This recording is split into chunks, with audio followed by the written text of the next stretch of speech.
Dirgahayu Sekolah Tinggi Teologi Sangkakala yang ke-35. Kiranya Sekolah Tinggi Teologi Sangkakala bisa menjadi berkat bagi semua orang. Teruskan perjuangan, melayani bangsa, melayani sesama, dan yang paling utama melayani Tuhan. Kiranya nama Tuhan saja yang dipermuliakan. Sekali lagi saya ucapkan, Dirgahayu Sekolah Tinggi Teologi Sangkakala. Tuhan Yesus memberkati. Shalom. Shalom Bapak Ibu. Kita bersyukur kepada Tuhan. Oleh karenanya, kita diberi kesempatan untuk bisa mendengarkan firman Tuhan. Mari kita buka Alkitab kita bersama-sama. Di dalam surat 2 Timotius, pasal yang ketiga, ayat yang ke-17. Firman Tuhan berkata, dengan demikian, tiap-tiap manusia kepunyaan Allah diperlengkapi untuk setiap perbuatan baik. Potensi manusia berbuat salah itu pasti akan selalu muncul dalam diri setiap individu dan bahkan sudah melekat dalam natur manusia. Akan selalu datang rasa penyesalan yang mulai timbul ketika kita sudah melakukan kesalahan.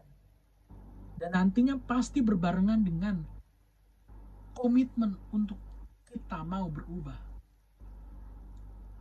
Teringat dalam kisah Petrus, waktu Petrus mengikut Tuhan Yesus, ia pernah berbohong, ia pernah menyangkal Tuhan Yesus tiga kali.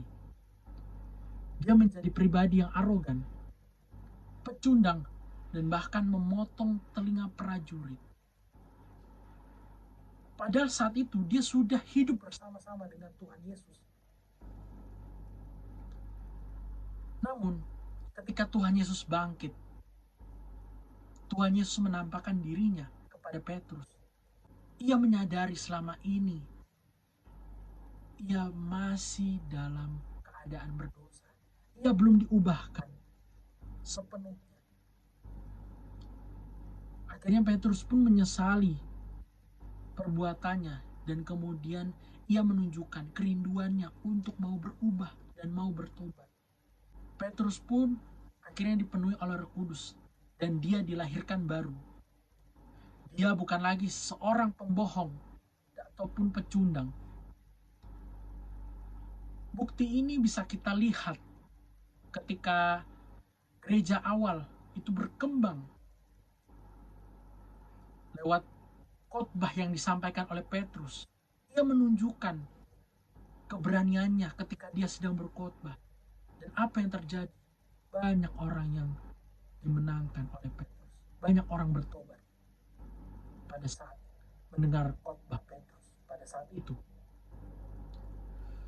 Bapak Ibu, perlu ditekankan kalau penyesalan itu tidak disertakan dengan keseriusan yang benar-benar, pasti semuanya itu hanyalah sebuah acting.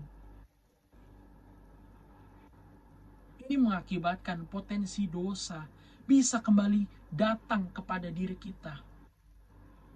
Jikalau kita tidak serius benar-benar mau berubah. Tentunya untuk kita bisa berubah, kita mau tuntunan Tuhan, penjagaan Tuhan. Supaya apa? Supaya kita tidak melakukan kesalahan lagi ataupun berbuat dosa lagi. Potensi yang benar itu adalah ketika kita mau memperbaiki diri kita. Yang dimulai dengan perubahan pola pikir kita, mindset kita. Untuk kita mau dibimbing oleh kebenaran firman Tuhan. Pasti kebenaran firman Tuhan itu akan selalu membawa kepada hal-hal yang benar. Tidak mungkin tidak. Karena pasti akan berujung kepada pertobatan, perubahan hidup. Yang dimana hal ini akan terus menerus berjalan. Pertobatan tidak akan terjadi jika kita belum sepenuhnya mau dibimbing oleh kebenaran firman Tuhan. Padahal kalau kita berani, kita memberanikan diri dan mau dibimbing oleh kebenaran firman Tuhan, maka potensi dosa itu lama-kelamaan akan hilang. Perlahan akan habis. Inilah yang jarang orang-orang saat ini mau menekuni hal ini. Karena apa? Mereka mengabaikan hal-hal seperti ini.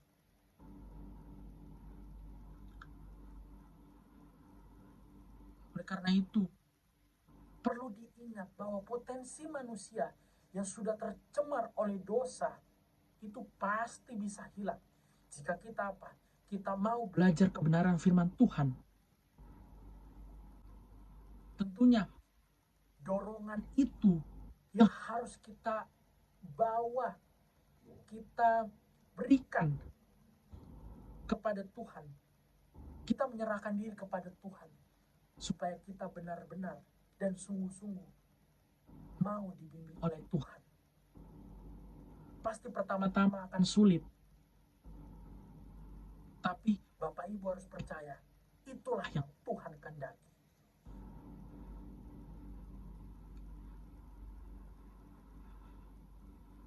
Kalau Bapak Ibu berani mengambil keputusan ini,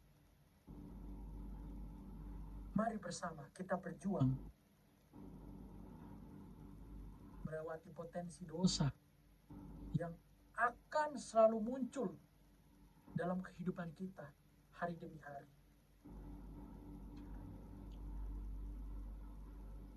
Jangan berkecil hati. Jangan berkata tidak bisa. Kita bisa. Dan kita mampu.